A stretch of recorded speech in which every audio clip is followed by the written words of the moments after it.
kupitia kikao ambacho Chama cha Mapinduzi kilikaa siku ya tarehe 10 Machi 2025 alizindua kauli yao mpya, ambayo kauli mbiu yao rasmi kwa ajili ya kampeni za uchaguzi, ambapo kauli mbiu hiyo inasema kazi na utu tunasonga mbele, si ndio bana, ambapo walitoa maelekezo tarehe 11 Machi 2025. Sasa hii ni kutokea kwa wakili msomi Boniface Mwabukusi, rais huyu wa chama cha wanasheria Tanzania au vipi bana. So ameidadavua ama ameichambua kwa urefu zaidi kauli mbiu hii ya CCM, ambapo amesema CCM kama Chadema, amekalama swali, CCM kama NCCR mageuzi, CCM kama Chadema na CCM kama NCCR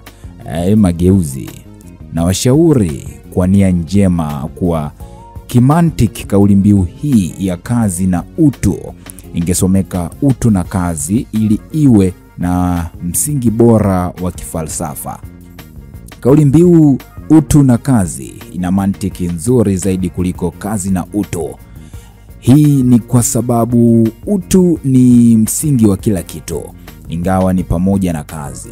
Moja, utu ni chanzo, kazi ni matokeo.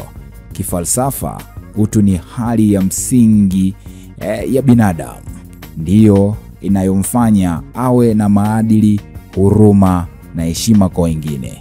Kazi ni tendo linalotokana na utu wa mtu. Mtu anaweza kufanya kazi kwa sababu ya uhitaji, lakini namna anavyofanya kazi inategemea utu wake.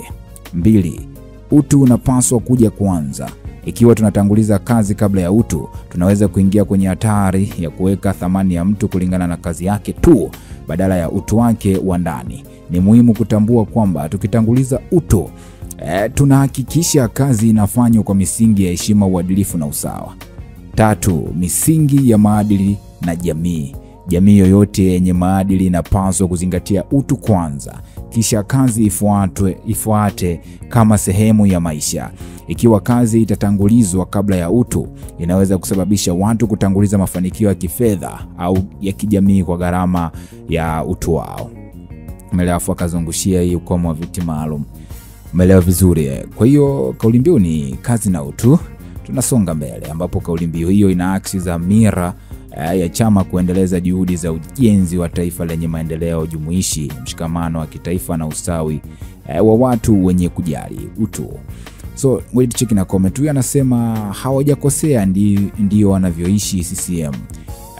Kwao kazi kwanza, utu baadaye. Ndio maana rushwa, wizi, ufisadi na ubadhilifu katika sekta ya umma ni swala la kawaida na hakuna anayekemea. Hawataki katiba bora yenye msingi wa watu kwa sababu ya chama kimeshika hatamu. Ameweka hapo picha.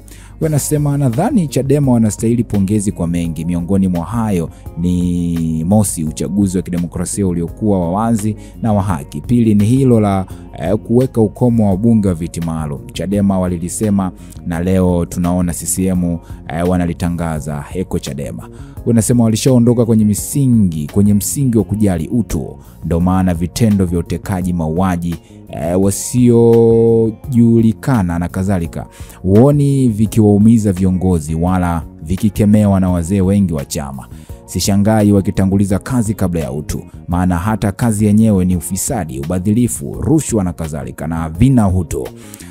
Kiwe akamtagi Mtobi, wakili msomi na rais wa TLS, anatupa darasa vijana wa Lumumba na viunga vyake, tumpe maua yake. Wanasema wakili Mwabukusi, unadhani wameweka kauli mbiu yao kwa kukurupuka? Tangu lini CCM wakawa na utu?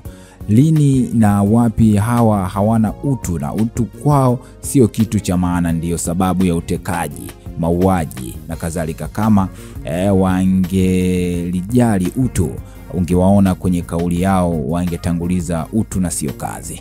Wanasema kwa CCM wao huwa ni kinyume. Wao huanza kazi ya kuiba uchaguzi, kisha utu utafuata kwa kufanya maridhiano. Ni sawa na ukute kiongozi wa CCM anatamka neno haki, aisee, ni nadra sana. Okay, amezungumza hivyo. Kwa hiyo ndo hivyo, wakili Mwabukusi ameweka hiyo hapo, lakini comment ni nyingi. Mtazamo wako ni upi? Hii ni VOT Media, hakikisha umesubscribe ili kupata taarifa nyingi zaidi.